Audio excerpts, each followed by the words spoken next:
What up, everybody, man? We got to start off the show with the intro, getting the vibes going right, man. He's always laugh every single time. We got Prop Queen here with us, man. Man, I can't wait to talk some NBA with you guys. Always trying to get some cash every single day. We do NBA picks. This is what we do, man. But what's up with you, Prop Queen? Everything cool with you? Welcome to the show once again. Thank you guys for having me on. First time this season that we get to do this together. Have to admit, I had a little bit of a mental breakdown before this show. Found out a friend of mine actually kind of made the comparison that my friend's wedding happens to also be the weekend that Kelly in Vegas is supposed to meet me in Baltimore for a Ravens game. So now I'm in damage crisis control. Don't get married, football season. That's the message of the day.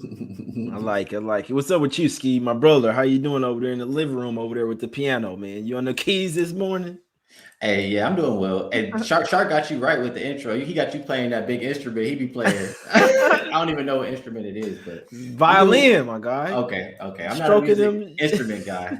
I'm not an instrument guy. Yeah, NBA guy though. A musician. Yesterday was pretty good for me. I went 4-0. I know last 365 days I'm up like 81, a little bit over 81 units in the NBA. So looking forward to rock and roll. We have data. Every team has played like 6+ games. So let's get to it. Yeah, let's get straight to it, my guys and gals. Let's get straight to it here. It's all business here on this show. We're going first game up. We're going to the streets of Philadelphia here, man. We got the 76ers land 6.5 versus the Wizards here, Skee. Obviously, this line opened up at 8. It's come down here. Joel Embiid in and out of the game. He sat out versus the Raptors. Then he chose to play versus the Bulls because they own him. Then you're going to tweet out about it, man. You sitting out, then coming in. Then he sat out the last game. Maybe back here, Skee. How you looking at this one? Well, before I forget, I didn't, and I'll mention to you guys, I didn't finish all my prop work. I have ways I'm looking, leaning. It's just I didn't finish crunching my numbers. I had 11 games to get through, and I had to do my sides and totals first. But if I'm going to bet any props in this game, I think you have to look towards Monte Morris just because, DeLon Wright is going to be out for a while, and he's the only point guard they really have. He's been hitting that assist mark of 5.5 or 4.5. I think they raised it from 4.5 to 5.5, but he's been hitting it. So I'll look towards him. I would even consider Kuzma rebounds just because he should be matched up with PJ Tucker, or if Embiid is out. Last time they switched PJ Tucker to the center position, and Philly's the second worst rebounding team in the league so far. So I would look towards him. And then on the other side, if Embiid does not play, you have to look towards Maxey points because he knows he has the green light. He's going to go off. As far as what I'm playing in this game so far, these teams just played 2 days ago. And, I love these situations and love to go the other way. But for one, Philly's just not a team that I trust right now. Until they have that identity, like, set in stone, I'm not going to be looking to lay a whole lot of points with them until Embiid is in shape, et cetera. I'm not laying these kind of points. So home favorites that just won the previous game as a road favorite in a short, home and home or whatever you want to call it. They are 29, 46-1 against the spread, 38.7%. That says fade Philly tonight. And that's what I'll be doing. It also says play the under. The under is 44, 29-3, 60.3%. And I look at both of these teams so far. I would like it probably more if Embiid plays, just because I think the pace is slower. But Philly's playing the slowest pace in the league so far this year. The Wizards are 23rd. And I trust the Wizards defense. It's crazy to say that, but I trust their defense right now a little bit more than their offense. And I like the under. So under and the Wizards plus are what's in my pocket. Okay. Couldn't talk you off here. Prop Queen, any looks on this game? If not, we can just go to the next one. It's not a huge deal, but any looks in this spot, or at least based off what Skee said? I would lean to the under also. Philly's 0-3 to the under this season when at home, in addition to not having potentially your best player, Joel Embiid, on the floor. This is what I told you guys. I said before the show, I really haven't looked much at the NBA board in the first 2 to 3 weeks of the season. All you do is get players like stars Joel Embiid, who we wait until 6 o'clock Eastern time to find out that he has an illness. And now we have our bets are all going to crap because you bet like Joel Embiid's going to be in, or you bet Joel Embiid's out.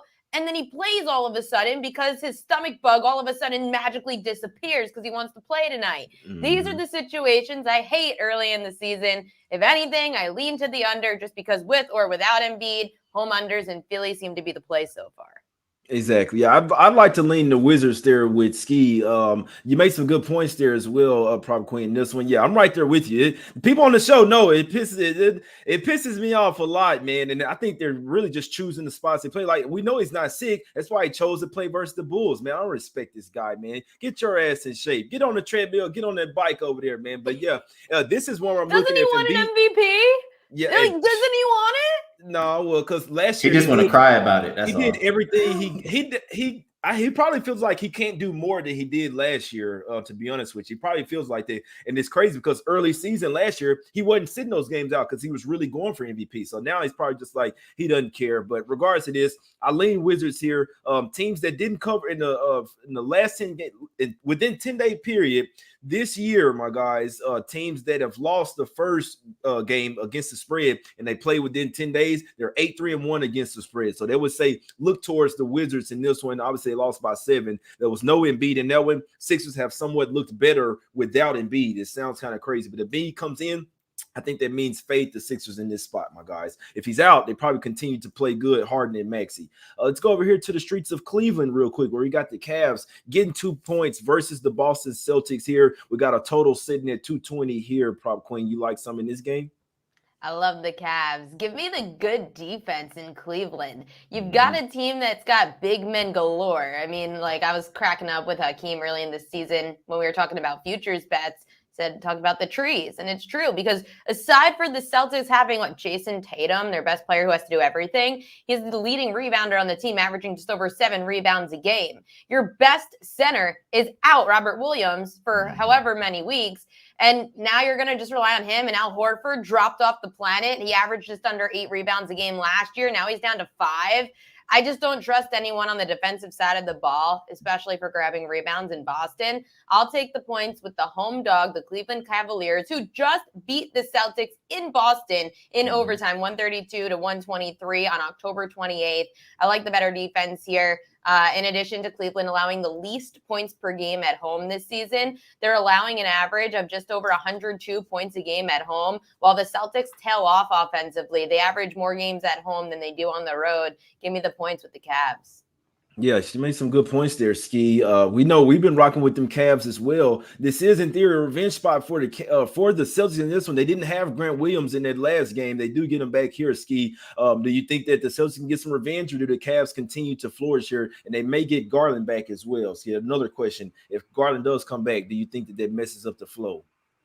No, I don't think it messes up the flow, and I do think he's going to play. For this game, I like everything that Ariel said. The only thing I don't like about the Cavs is I think their 3-point defense can be a lot better. I think that's the one area they need to improve. But their top 5 offensive rated team, defensive rated team, number 4 rebounding team. So all the and the number 1 3-point shooting team. All the other categories I care about, they're top 5. And I just think it's a matchup problem.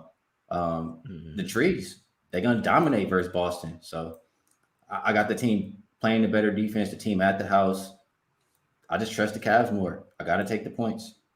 Yeah, that's a good point there. Yeah, and if you like the Cavs, you might want to hop on them early. You might want to hop on them now while they're getting 2 points. I feel like if Garland is ruled in, they will probably flip to at least a -1 favor. I could definitely see that as well, my guys. But me personally, I wouldn't want to see Garland. I like the Cavs. They're in a groove right now where they won 5 straight. You kind of want them to when you're in a groove like that, you don't want the star player to come back because Donovan Mitchell has really gotten comfortable with running the team himself. So if Garland comes back, it may mess things up for at least one game, my guys. But if you do like the Cavs, may want to hop on them now. It's definitely a great game to watch, my guys. Let's get over here to the streets of Miami real quick here, Skee. We got the Heat land 6 points versus the Sacramento Kings. They won't have De'Aaron Fox or Sabonis in this one. Total sitting at 221. Heat here on the back-to-back. See what we like here.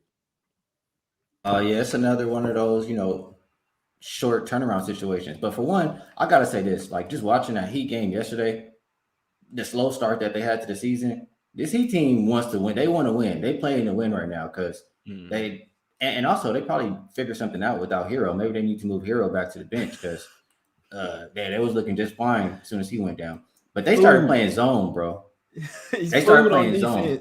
He is. And if you playing zone, this early in the regular season, that shows me that you at least trying to get that W because Otherwise, they'll just let them continue to, go with the flow. And they had success with the zone versus the Warriors.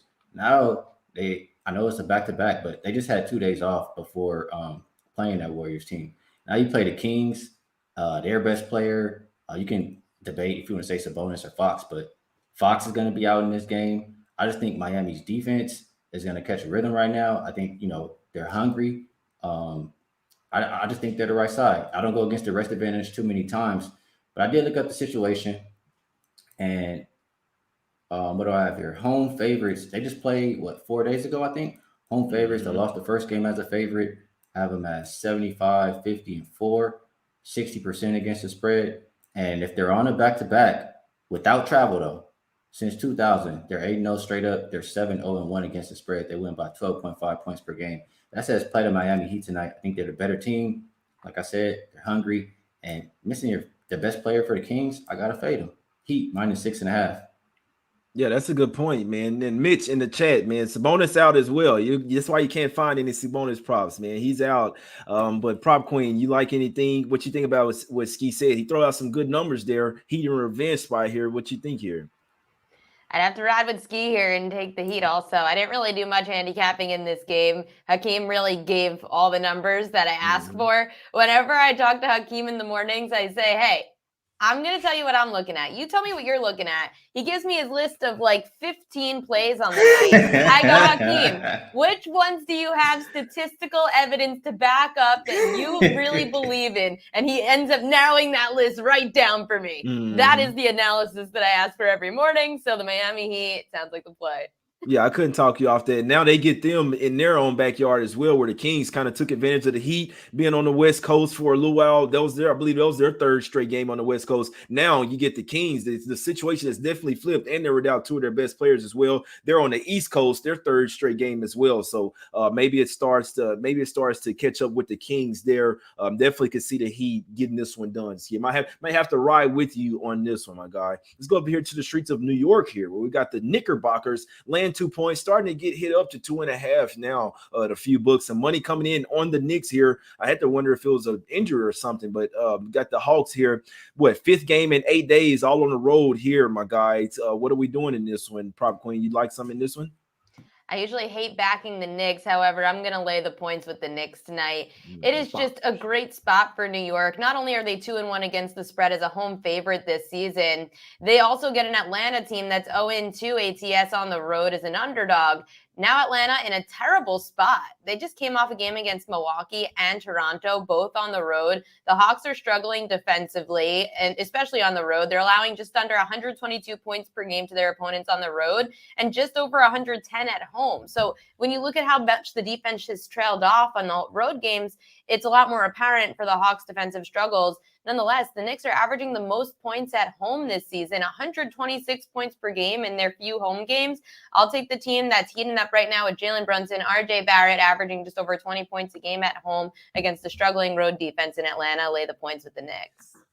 Yeah, that's a good point. So I could not talk her off of that one. I'm on the Bockers as well. Obviously, major rest advantage here. Skee, or what you doing here? Do you like the Knicks here, or you think Trae Young tries to go bunkers in Madison Square Garden? Now I can't say they are for blowout loss. Don't necessarily like going up against teams off of blowout loss, but I just think the Hawks are starting to run out of gas here. They also had a trip to Dubai in the preseason. I believe like 4 games before the season. They were pretty tired after that. So it's the 5th game in 8 days.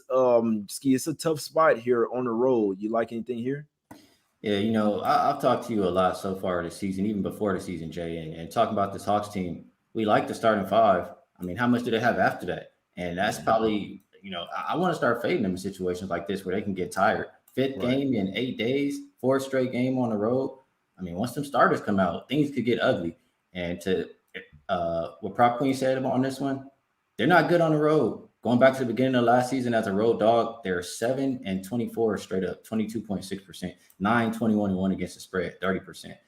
It's just not their road. They're a home team. And you already know, both of you Address guys know. the group chat, Hakeem. Address the group chat about Trae Young in MSG. Does that scare you at all?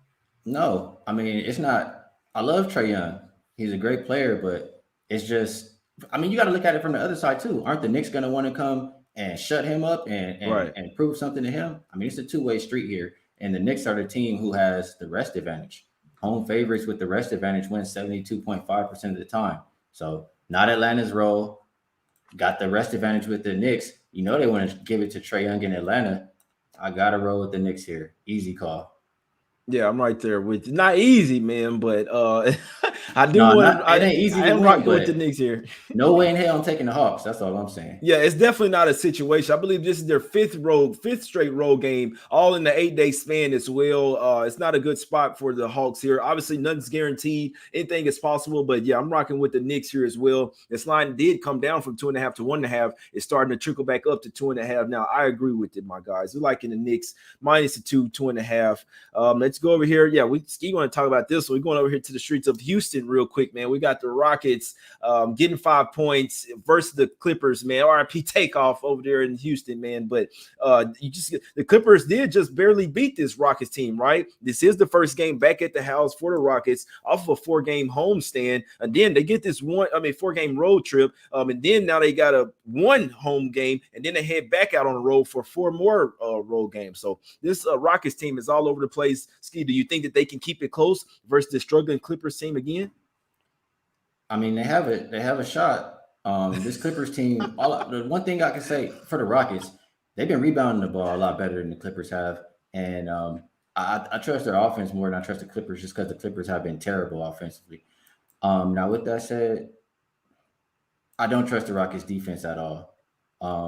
It's really just the fate of that Clippers offense where I'm going to get to my play eventually. The one thing I'll say, that second half, like I feel like both teams kind of figured out how to defend each other, and more so like the Clippers, they're probably going to come out and really try to take that momentum to the start of this game. So the Clippers, they haven't won by this margin, I don't think, all year, so I can't really back them, but it makes me nervous to back the Houston side. What I came up with was the under. Usually when teams play in that short time frame and the first game went under, the bookmakers adjust the total down even more. It goes under 60.8% of the time. And like I just said, I just figured out like the second half had 85 points scored. I think they both figured each other out. I think they kind of have a game plan on the defensive end. And neither team, or I'll say both teams, bottom 10 shooting the 3 so far this year. So it's a system play for me. I know a lot of people don't like Rockets unders, but they've been cashing a little bit lately. I'm on under 223 or 223.5. It's one of those two. Yeah, that's a good point. You made some good points there, man. You might talk me into an underplay here. The Clippers offense is really struggling. They have really great defenders, top to bottom, 1 through 12, really sound defenders on their own and team defense as well. You parlay that with the struggling offense. The Rockets somewhat play some strong defense at the house as well. What do you think here, Prop Queen? You rock with Skee's undertake here? I've got nothing on this game. Didn't look into it. It is a gross game that I have no interest in backing. Ever since the Rockets got rid of Christian Wood, I've had nothing to do with the Rockets because he was my guy. So I feel a loyalty to Christian Wood. I'm out. No, I'm just kidding. I'll have some Rockets stuff. He on the Mavs now, so he on the Mavs now. So you just and guess what? I'm going to be hitting those points props all season long. See ya, Houston. Hey, no, I got you right now because you just reminded me. I didn't check the prop numbers because, like I said, so many games. I had to look through so many numbers for just the full game spreads and totals. But if his prop is 8.5 on rebounds again, he's hit that every single game so far this year. And Clippers, where are they at here? They are 21st rebounding percentage so far this year. So he got it the last game they just played and hit every game this year if it's 8.5% going rebounds. That's a good point. That's a good point. He was stepping up towards the end of last year. We liked backing him in props a lot, Skee. Yeah, Şengün's a baller. Yeah. He's a baller, man. Let's get over here to the streets of Milwaukee real quick, where we got the Bucks landing 11.5 points versus the Pistons here. The Bucks did just come off a game where they only won by, I believe, 4 points versus the Pistons. Still barely beat them. That game went down to the wire. I still think that was a super fishy game. People could say whatever they want, man. The Bucks could have won that game by 30. I didn't have any money on it, but I just watched Giannis in those type of situations. Just kind of look like they just let the Pistons come back into that one, man. I'm just saying. But total sitting at 223 here, Prop Queen. Did you have any look on this one? I very rarely enjoy laying double digits. However, tonight feels like the right night to lay double digits with the Bucks. They had destroyed the Pistons in the last year. They've been winning these games, Milwaukee, by just over 26 points a game in the 3 out of 4 games they beat Detroit last season. Now going into this season, you have the number 1 defensive rated team, a Milwaukee team that's 4-1 against the spread so far this year as a home favorite, a team that can easily demolish this Pistons team if they want to. Mm-hmm. And you mentioned it, that game 1 was 118-113. So that was October 26th. And then, so last back-to-back, I'm looking at something else. So the last back-to-back that Detroit had was against Atlanta. And that game was 118-113 in game 1. Then Detroit ends up going to face Atlanta in a back-to-back for game 2 after losing game 1. They end up losing game 2, 136-112. So game 2 just wasn't as strong for Detroit as it was in game 1. Could see Milwaukee blowing them out tonight at home. Give me I'll lay the points of 11.5 with the Bucks. That's a great point. That's a good corollary there. They were at the house, and the Hawks absolutely smoked them in that second game, Skee. Do you think the exact same thing happens here? The Bucks smoke them after a close game the first time around? Yeah. You could take it even further than what Prop Queen said. They've covered 13 of the last 17 games versus Detroit. Milwaukee owns the Pistons. And to what you said, Jay, they could have very well won that game by 40 points if they really wanted to, because they was up by, I want to say 20, and just kind of let their foot off the gas. I had the first quarter. They cashed it. They let them come back and push on the first half, and then just let it get too close for the rest of the game. But in this one, as long as they care, which I think they will, letting them come back and almost losing that game, I think they'll, take it serious for a full 48 minutes this time. I just look at the last few times they played. I know yesterday it was up by 11 after the first quarter and then up by 8 at the half. Time before that, it was like 30-8 after the first quarter. Like, they've been up by 26 at the half versus this team. I've seen it too many times where they're just dominating them, and I've been on the sidelines, and I'm like, just because the first quarter was -4, I'm like, I don't want to bet that much. But they dominate them every time. So smack city spot for me on the Bucks. And I also think, like Prop Queen said again, Bucks are number 1 defensive rated team. I think Detroit will struggle to score a lot more in this one. It won't be so easy as long as the Bucks have effort, which I think they will. And the teams that play in that short time frame, when they adjusted towards the under, same system as I mentioned with the Rockets. So under, I think this one was around 223 and 223.5 too. That's probably why I mixed it up with the Rockets one. And I'm on Bucks Smack City.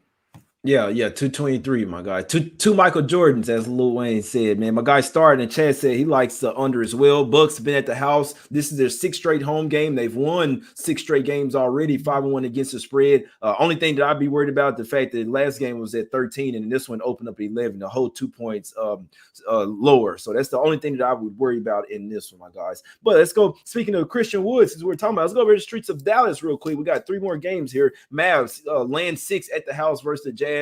This is a little playoff revenge spot in theory, but the Jazz, Clarkson, Conley, and Rudy Gay are really the only players that was on that team last year. But Prop Queen, what you doing? You like some Christian Wood props in this one or what? I haven't looked at Christian Wood, to be honest, yet today, but balling. He is. And I said that in the preseason. I said, listen, he's going to come off the bench. I don't care. I'm going to take him in his points. Just looking at this matchup and coming from the standpoint of Dallas at home this season, they still are 3-0 to the over, which really stands out to me for a team that was trying to build size and defense going into the offseason. I don't really have a play in this game. It wasn't one I looked at. I'll defer to you guys, but just an interesting note that in home games, Dallas is 3-0 over under so far. Okay. What you think about this one, Skee? What we doing? We rocking with the Mavs or what? You like the Jazz in this? Jazz been playing over their head, been playing some good ball. I had to give it to them. Yeah, this one was a tough game for me to handicap. You mentioned the playoff revenge, but you already touched on it. It's not the same exact team. All those players are not there, but the Jazz been playing damn good. So it makes it tough. I trust the Mavs offense. As good as the Jazz have been playing defensively, I think the Mavs still will be able to score on them. And I think the Mavs have been a better rebounding team. So for that reason, and they're the team with the rest advantage, that's probably the side I would rock with. But if I like the Mavs, 9 times out of 10, I like Luka. He's been killing it. So he's ending with like 20 points in the first quarter. He plays the whole first quarter. So maybe you take the Mavs first quarter. Maybe that's the play. I wouldn't talk you off. Yeah, Mavs first quarter or Luka props is the way I would look. And this could be a trifecta spot, low key, bro. This low key could be a trifecta spot. Jazz have been playing good, but most of the time it has been at the house as well. I feel like a lot of times they've been catching teams like just like overlooking them, right? When you come into this game, first off, the Mavs hate the Jazz. I don't give a damn if it's Mitchell, Gobert over there, or anything. Royce O'Neal, they still gonna see that Jazz on a uniform and want to smack them boys, man. So they played up against them in the playoffs, but Mavs only sitting at 3-3 on the season. They're likely to come in here and want this win. I don't see them taking the Jazz lightly here, especially with them sitting 6-2 on the season. They see them sitting up there in the top half of the Western Conference standings. Like, no, man, let's go in here and put this team back in their place. It could be a trifecta spot by the Mavs. Skee, you made a good point there. Maybe hop on them first quarter, but I'm looking at it that way. Why would they be down in the first half either here? I mean, it's either the Jazz are going to come out and smoke them like they've been doing everybody, or they come out and get smoked. That's how I look at the game. And I don't think the Mavs get smoked here, my guys. I like the Mavs in this. I put a little sum on Mavs at -5.5. Let's go over here to the streets of Portland here real quick, man. Look like Portland in the background. I'm not in Portland right now. You got the Blazers getting 4.5 points at the house here, Prop Queen. You got the Grizzlies laying 4.5. They're coming off a couple losses versus the Jazz. Ja was in one game. They didn't have Bane one game. Now should be getting Bane back. I might have to hit my guy up and tell him text Bane, see if he playing or not. Prop Queen, you like something here? I'm going to be tailing what Hakeem and I spoke about earlier this morning, that the under in this game is play. Just because if you look at the history of these two teams, they typically score a ton, except now you're going to be without the player that scores the most, and that's Damian Lillard, who's not going to be back in tonight's game for Portland. So that means that you're losing an average of 30 points in this game. So take that off of a total of 226, where you already had last year, even in some games with Dame Lillard, the totals were 212, 216, 205, then a 242. That means that majority of games last season went under 226, and you lose one of the leading shooters in this game. Take the under 226. I could not talk you off that, Skee. What you like in this one, my guy? Obviously, the Blazers do have the rest advantage, but they're definitely without their best player, named Lillard. But Josh Hart has been playing well for them, rebounding, playing some good defense as well. He may not be out there still kind of trying to get out of concussion protocol. Do you think the Blazers are a deep enough team to still stay competitive in this game without those two guys out there? I don't really trust either team in this one. There's a lot of guys missing on both sides here. We'll see how the injury report shakes out for Memphis and Portland. I want to try to get with them. They have 4 days rest. That's maybe a little bit too much. Maybe 4 days is probably rust. So just combine that with them missing their best player. It's hard to test the side. But for the total, Memphis not playing that same fast pace that I think, or at least so far that we're used to last year. And Portland bottom 10 in pace so far. Portland also a top 10 defensive rated team to start the year. Not surprising. So I'm looking at that. And the two ways I was debating between playing, like I said, Portland and the under, it's just the first 10 games of the season. These home dogs with rest are just really competitive. More than 2 days rest and a home dog of less than 5. I have 33 and 21 against the spread, 61%, 34, 19 and 1 to the under, 64.2%. I just see a lot of scoring missing for this Blazer side. I think we see it the same for the Memphis side, and I think it's a slower game. So I'm on the under. I'm on the under. Got you. I couldn't talk. Yeah, I did hop on the Grizzlies here at the -4. I like the fact that it's going up as well, man. So give me the Grizzlies in this one, man. Obviously going with a road favorite here, but I think they want to at least salvage this road trip and go 2-2. I think they can beat this Blazers team who is really top heavy. Obviously, you beat the Rockets without Dame, but this isn't the Houston Rockets you're going up against, coming off a couple losses. We know that coach over there, real professional type of guy. I'm sure he's going to be in their ear. Come on, man. Let's get back into the win column here. And the Blazers started out 4-1. We got to keep pace with some of these guys, man. So give me the Grizzlies here -4.5. I'm just checking on my phone there, trying to see if Sabonis. I could have sworn I saw that Sabonis is out. Maybe he's not out, guys. I don't want to give you guys false info. I didn't see him out. I was looking it up. But I could have sworn the beat writer said yesterday that Fox and Sabonis are going to be out for this game today. I could have sworn I saw that. I don't just say shit like that for no reason. I could have sworn I saw that, but We'll see. Maybe look at. I don't even care about that game, man. But let's go over here. Last game up, and then we get Prop Queen out of here, man. But we got the Lakers.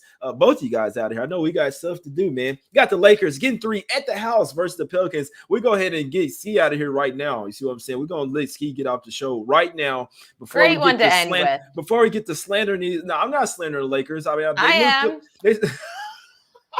They start to look a little better. All right, this team just celebrated their first win like they just won the Super Bowl, Prop Queen. What are we doing in this one? I mean, they're 28th in rebounding here, going up against the number 1 team in rebounding so far. The Pelicans did beat them all 3 times last year. You think that the Lakers can get some revenge, or are they just in a bad spot here?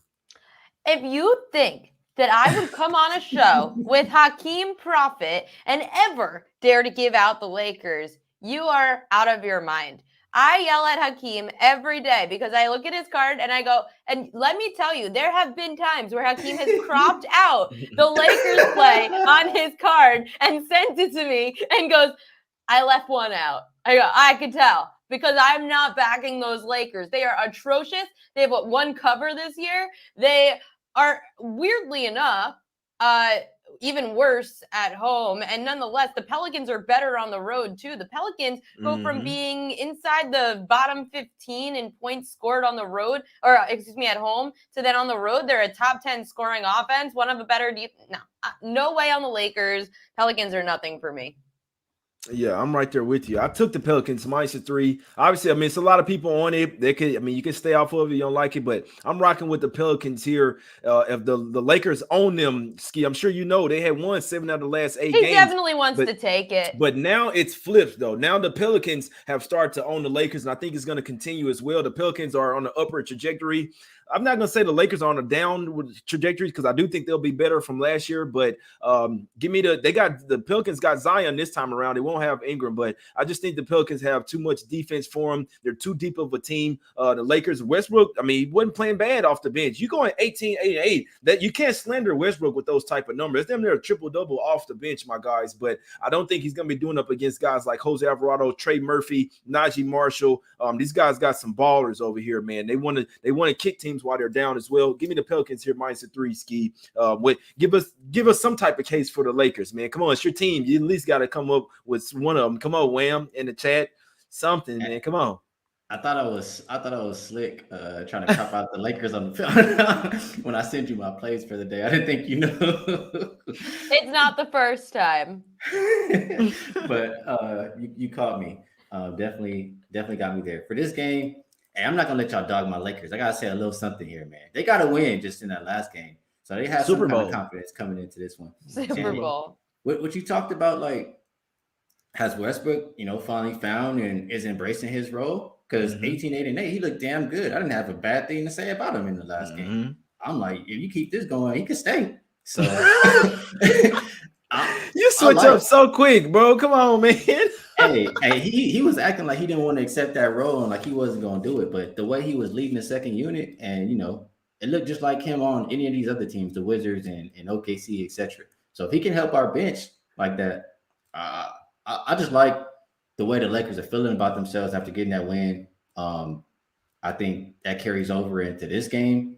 Anthony Davis. I mean, the Pelicans been owning. Come on, talk about it. The Pelicans been owning the Lakers mostly because they care. A lot of them guys care more about it. But them guys not playing today. Where's Lonzo Ball? Where's Brandon Ingram? They're not out there. Ain't that same motivation as Anthony Davis going back to play the Pelicans. So I think he want to show these guys up. They know that they've been losing to them. And, I mean, it's a good situation for them with Brandon Ingram being out. So I like the Lakers. I think they keep it going. The Lakers still the number 2 defensive rated team so far in the league. At least they're doing something right. I think they can get the job done here tonight. Yeah, AD's not 100%. I think that's something that we got to talk about here. Obviously, they won't have Ingram, but the best player, the only player that's really in his prime over there for the Lakers, can barely get up and down the floor. So I think that as a person with a bad back, it's not going to get better before it gets worse, my guys. And he's going to have to sit out some games because constantly playing the games, it's only putting more pressure and stuff on your back, my guys. Any little nudge, when you backing a guy down, they put that elbow and they arm to your back. It doesn't feel good, man, when you got a bad back. So the guy Utah is really struggling out there. If you don't get the best AD, like I say, man, these aren't those little bitty teams, man. The Pelicans got some dogs over there as well, man. So you see how they just did the Clippers. I know the Clippers are struggling right now, but I think they're going to at least want to go 2-1 on this road trip and not drop a 1-2. This isn't the bad Denver Nuggets defense that you're going up against, right? So you're not. I just feel like this is not the team that you want to see right now if you're the Lakers, in my opinion. Give me the Pelicans here -3. I think they continue to try to get back to that average of evening up the series with the Lakers over there. Give me the Phillies here, #1 rebounding team. Lakers can't grab a rebound or shoot a 3-point shot to save their life, my guys. But now, real quick, it's time to get up out of here, man. We got to talk about some shirts real quick, man. $10 off shirts if you'd like to give one. Prop Queen, you ain't got a shirt yet, man. But win 10, you can use promo code WIN10. We got shirts for $15. Smack City shirts, Us Against the Bookies. Let's get some cash, all that good stuff. Hit the website, jmoneyismoney.com, or you can just DM me on Twitter, my guys, or drop a comment below. Prop Queen, what you liking on tonight's card, my lady? You mean a best bet? Yeah. Anything you liking on tonight's card, or anything you want to motivational you want to tell the people, the floor is yours, my lady. All right, I'd say best bet tonight, probably either the Knicks or the Cavs. For baseball, which I'm going to hop on here on Wager Talk coming up in the next 5 minutes for our baseball show with Drew Martin and Trig. We're going to talk some World Series bets if you want some action there. And then going to record Bet on It tonight, actually in a couple of hours with Kelly in Vegas and Andy Lang. We'll be giving out my props for Thursday Night Football and my favorite trends so far going into week 9 of the NFL season. So stay tuned on Wager Talk. I like it. Appreciate you for coming on with us. As always, the people in the chat, we're feeling you as well. Skee, what you got going over at Wager Talk, my guy, and anything you liking on tonight's card, my brother? I know you like a lot, but yeah, I like a hell of a lot. What I got going at Wager Talk, I made a lot of plays so far in the NBA, so I think I'm at least at like 11, and hit 17 in my last 24 there. And in the MLB tonight, we have Game 4 of the World Series. I am 21-10 so far in the MLB playoffs, so I have a play there as well. And for best bets for this show, let me see. Try to give you some where the lines haven't changed. Try to give a dog and a favorite. I will go for my favorite. I just think it's a really good spot for the Knicks, and it's not the road for Atlanta. So we'll take Knicks -2 for that game, or Knicks money line, however you prefer to play it. And the dog I will give, we'll go with the Cavs +2, just because I like the Wizards, but that line is sinking. So Cavs +2 and Knicks -2. Yeah, that's a good point. I like that. One dog, one fave, man. It's time to get up out of here. It's 2 for me, man. Pelicans and the Grizzlies for me, my guys. Also got some on the Knicks and the Mavs as well. Let's go 4-0 one time for the one time, man. We appreciate everybody for tuning in. Hit the like button, subscribe. We're here every single day, 7 days a week, giving out free NBA picks. Why? Because it's Us Against the Bookies, my guys. Let's get some cash. We out. We're back tomorrow. We out. Fucking go.